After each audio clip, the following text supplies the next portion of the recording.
हवा, जमीन और समुद्र पर चला यह पूरा ऑपरेशन सिर्फ 2 घंटे 20 मिनट के अंदर पूरा हो गया। इसमें शामिल अमेरिका के सबसे युवा सैनिक की उम्र 20 वर्ष थी और सबसे वरिष्ठ सैनिक की उम्र 49 वर्ष थी। जितने कम समय में इस ऑपरेशन को सफलतापूर्वक अंजाम दिया गया, वो भी अपने आप में अभूतपूर्व है।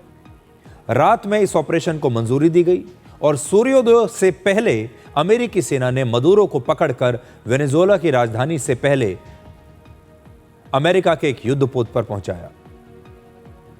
फिर वहां से क्यूबा में अमेरिका के एक नौसैनिक अड्डे तक पहुंचाया और फिर न्यूयॉर्क तक पहुंचा दिया। डेल्टा फोर्स ने इस रेड की तैयारी करने के लिए निकोलस मदुरो के मिलिट्री बेस की नकल करके एक बिल्कुल वैसा ही मिलिट्री बेस पहले तैयार किया और इस मिलिट्री बेस पर वो लगातार इस ऑपरेशन की प्रैक्टिस करते रहे और इसीलिए इस ऑपरेशन का सबसे अहम हिस्सा सिर्फ 3 मिनट के अंदर समाप्त हो गया, क्योंकि इतनी प्रैक्टिस के साथ ये कमांडोज आए थे।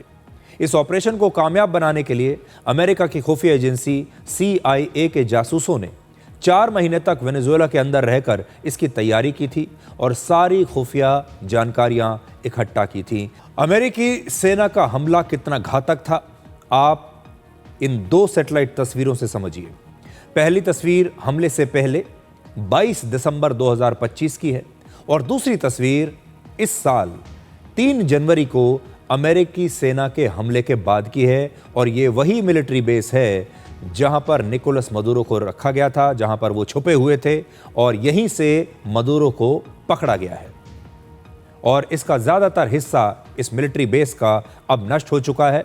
वेनेजुएला में जब ये ऑपरेशन चल रहा था तो उसकी एक एक तस्वीर, एक एक लाइव अपडेट लगभग 2200 किलोमीटर दूर अमेरिका के फ्लोरिडा में राष्ट्रपति ट्रंप खुद लाइव देख रहे थे।